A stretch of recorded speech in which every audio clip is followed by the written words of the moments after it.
Success Mantra, V shape future.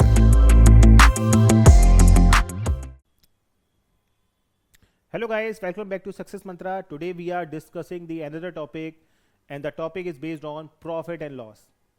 So profit and loss जब भी हम चैप्टर करते हैं तो उसमें तीन चीज़ें हमें पता होनी चाहिए.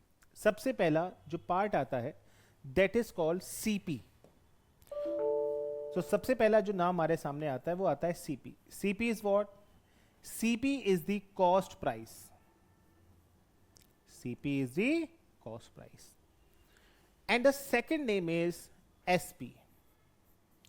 SP is the selling price. And MP. Third one is MP. MP is the mark price. Okay?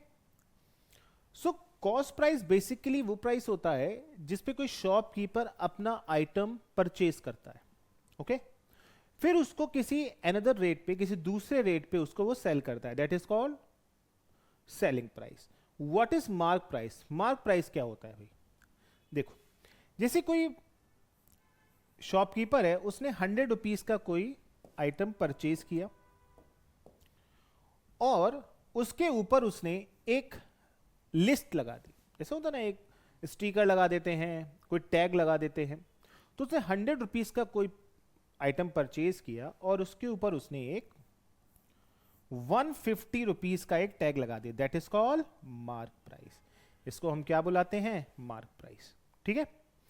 अब इसमें एक इंपॉर्टेंट बात समझने की ये होती है, इसमें जो प्रॉफिट होता है, देखो शॉपकीपर कोई अगर काम कर रहा है, आप कोई शॉप पे कोई सामान लेके किसी को सेल कर रहे हो, तो किस लिए कर रहे हो? ताकि आप कुछ प्रॉफिट कमाओ. तो जो प्रॉफिट आपका कैलकुलेट होता है वो हमेशा कॉस्ट प्राइस पे ही होता है. ये तो हमने अपने मन से टैग लगाया, तो हमारा जो प्रॉफिट कैलकुलेट होगा वो कॉस्ट प्राइस पे. तो अगर मैं प्रॉफिट की बात करूंगा यहां पे, तो प्रॉफिट जो होगा वो हमेशा किस पे होगा? आपके cost price. This is your cost price, this is your mark price. तो प्रॉफिट हमेशा कॉस्ट प्राइस पे होगा. लेकिन जो डिस्काउंट दिया जाता है, जो डिस्काउंट दिया जाता है वो हमेशा किस पे दिया जाता है? मार्क प्राइस पे दिया जाता है. ठीक है. So your discount is based on mark price. तो आपका जो डिस्काउंट दिया जाता है वो किस पे दिया जाता है? Mark price. तो ये कॉन्सेप्ट आपको पहले पता होना चाहिए कि मार्क प्राइस क्या होता है, सेलिंग प्राइस क्या होता है, प्रॉफिट क्या होता है, प्रॉफिट किस पे होता है, डिस्काउंट किस पे होता है. जब मैं प्रॉफिट देता हूं तो ये हमारा क्या बन जाता है? Selling price. और इधर से जब डिस्काउंट देता है तो ये भी हमारा सेलिंग प्राइस बन जाता है. तो तीनों चीजें हमें पता हो गई. ठीक है, बेसिक नॉलेज. अब हम इस क्वेश्चन को ट्राई करते हैं. ठीक है. Firstly read this question. The question is a man bot a watch 1260 rupees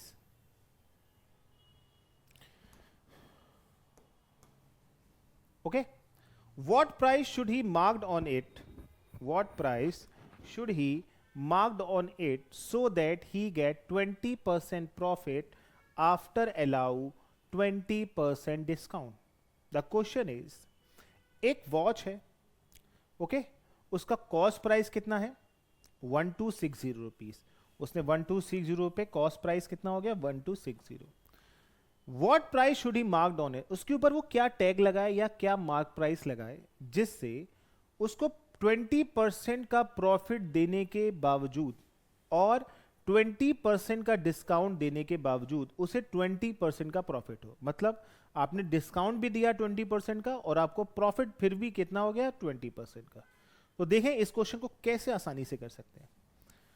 देखो, सबसे पहले आप इस तरफ सीपी लिख लो, इधर एमपी लिख लीजिए और ये आपका हो जाएगा एसपी, यानी कि selling price.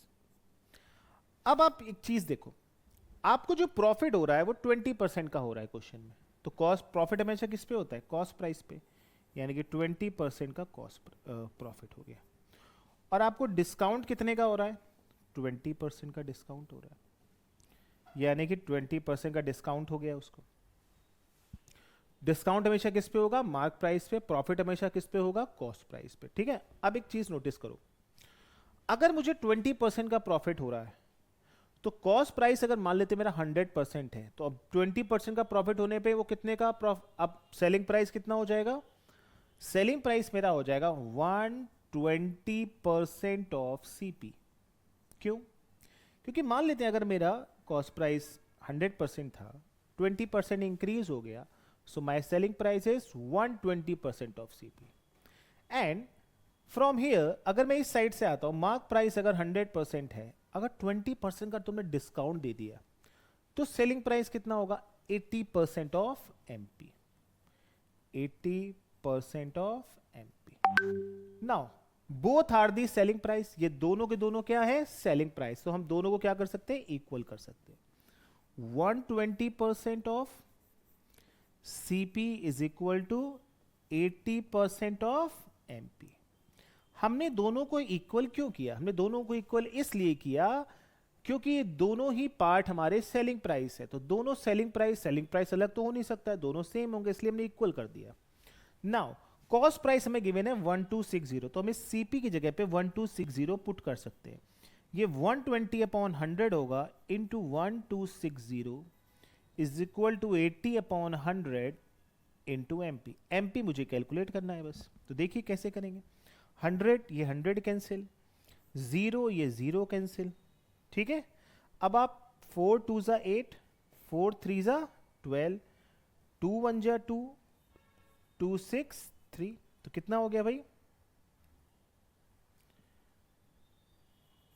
1890 rupees. So your MP is 1890 rupees. Option number D. Very easy thing, I think so. कोई बड़ी चीज हमने नहीं यहां पे करी है, सिर्फ इतना सा किया है कि हमने देखा कि सेलिंग प्राइस इस साइड से क्या है और एमपी वाली साइड से सेलिंग प्राइस क्या है। हमेशा याद रखना, जब प्रॉफिट होगा तो सेलिंग प्राइस की परसेंटेज जो होगी वो ज्यादा होगी, लेकिन जब आप डिस्काउंट की साइड से मार्क प्राइस की साइड से आते हो तो हमेशा सेलिंग प्राइस की जो परसेंटेज है वो हमेशा कम होगी, क्योंकि डिस्काउंट मतलब परसेंटेज में आपने डिक्रीज किया है। Okay, so I think enough for today. Okay, thank you.